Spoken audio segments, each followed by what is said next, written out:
nga kami ngayong araw na to. Papaliguan ko na nga si Raisin dahil dadalhin ko siya sa vet. Dahil ngayong araw nga yung vaccine day niya. Every year talaga, dapat natin pinapaturukan ng 5-in-1 at saka anti-rabies ang ating mga pet. Dahil meron talagang aksidente na hindi nating inaasahan at syempre para din sa kanilang health. After ko nga mapaliguan si Raisin, ay kumuha muna ako dito ng pera sa kanilang napamaskuhan. Diyos ko, day.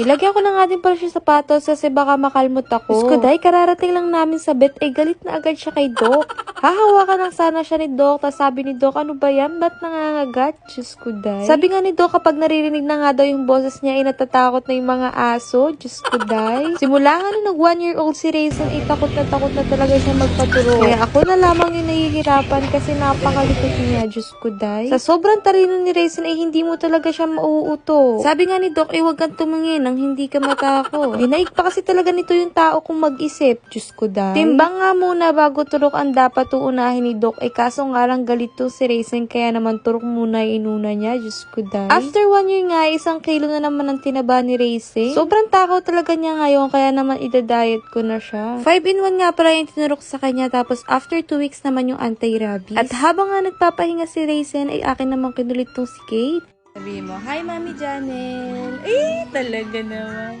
Sabi mo, hi Mami. Dali. Ayun na, tawag ka ni Mami Janel. Sabi mo, hi. Sabi mo kay Mami. Ay, wala na. Kate. Busy si Kate.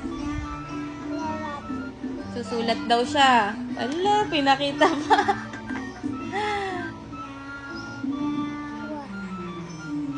At talaga namang pinagibang pa sa mami niya na nagsusulat siya. Diyos ko, day. At dahil tanghalian na nga, ay pinakain ko na muna si Kate bago siya matulog. Ay aba, tumitingin pa sa camera bago sumubo. Pagkatapos nga kumain ni Kate, ay naglaro na naman siya at ayan, inaantok na nga. Naliligo nga pala si mama dyan, kaya ako muna ang nagpatulog kay Kate. Para pagtulog ni Kate, ay ako naman ang kakain. At sabi ko nga kay Raisin, ay siya muna ang magbantay kay Kate habang nakain ako. Diyos ko, day. Ang kaso nga lang, isa akin siya nakatingin. Diyos ko, day.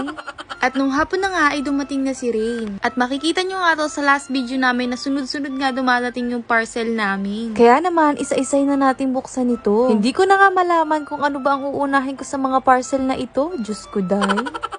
Magbubukas na nga sana ako ng parcel sa loob kasi nalimutan ko tong cellphone ko sa labas. Diyos ko, day. Eto na nga ba ang sinasabi ko sa inyo, kapag maraming dumating na parcel ay hindi nyo alam kung anong bubuksan. Diyos ko, day. Inuna ko na nga itong malaki kasi ito pala yung rocking chair. May nagpadala nga nito sa amin, akala siguro ako may anak na. Amo lang meron po ako. Diyos ko, day. Sobrang dali nga lang pala buuin nito. Adjustable nga din pala yung stand. Kaya naman dinaray ko kay Rain pero takot talaga siya. Diyos ko, day. Sunod naman kay Raisin ko pinatry. Nagtataka pa nga si Raisin dito kasi akala niya siguro kung anong meron dito. Diyos ko, day. Dumating na nga din pala yung pabango na ipapag-giveaway namin sa birthday ni Rain. Sali kayo sa giveaway ni Rain, abangan nyo na lang yung upload namin. Dahil nagsisiksika na nga yung mga stock namin, ay bumili na nga din pala ako ng lalagyan. Ang dami ko nga nakita sa TikTok ng mga lalagyan, pero ito talaga yung napili ko. Gusto ko kasi nakikita para mabilis kunin. Pati napakamura nga lang pala nito. Sobrang dali nga lang din pala i-assemble nito, pero nalimutan ko linisan. Diyos ko, day. At nung nasa second layer na nga, ay doon ko naalala dapat pala nilisan. Diyos ko, day.